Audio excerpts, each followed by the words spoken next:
Now here's another example. Let's say we have an open loop transmittance function gh of s is, let's say, 3s divided by s plus 2 s squared plus 6s plus 18. And now let me use rule number 1, determine the poles and zeros.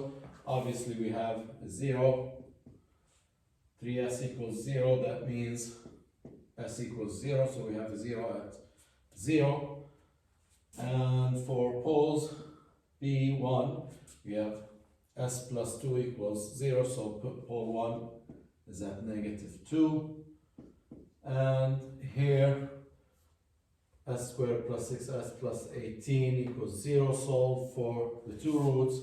You will have two poles, two complex poles at -3 plus minus j3.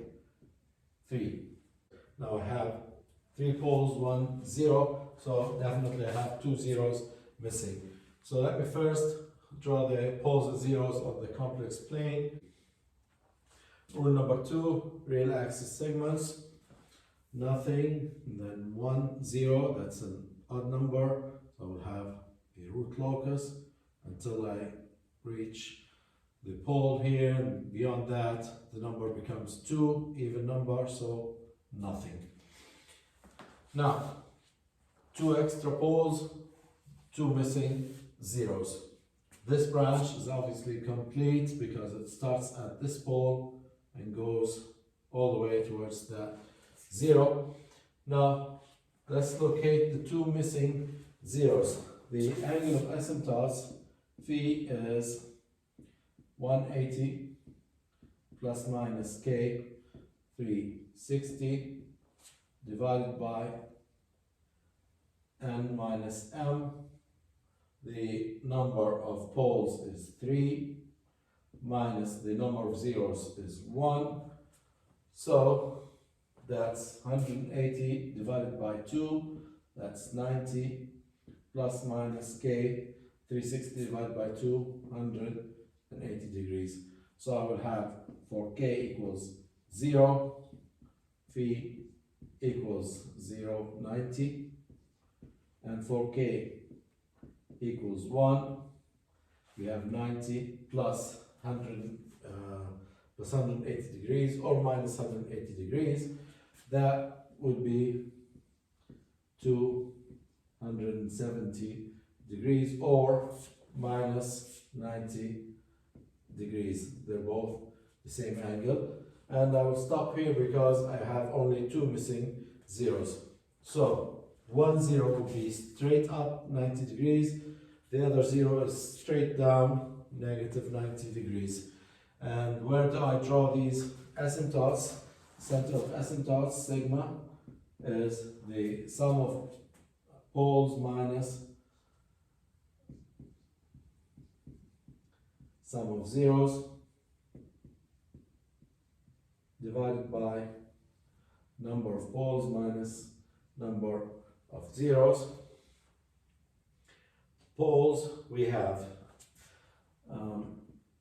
-2 and -3, and as I said, I'm not going to talk about the imaginary part because it's plus minus, so it cancels each other.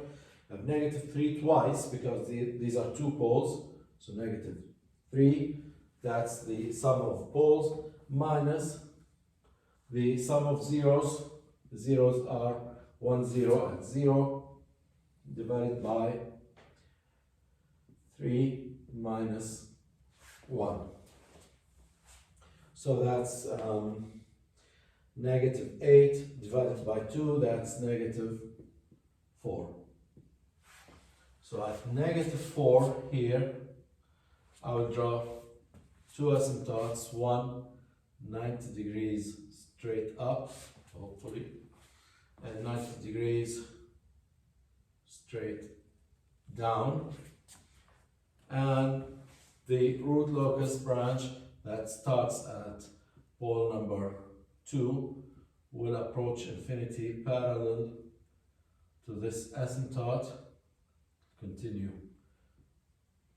towards the 0 at infinity, and the other pole approaches the 0 at negative infinity asymptotically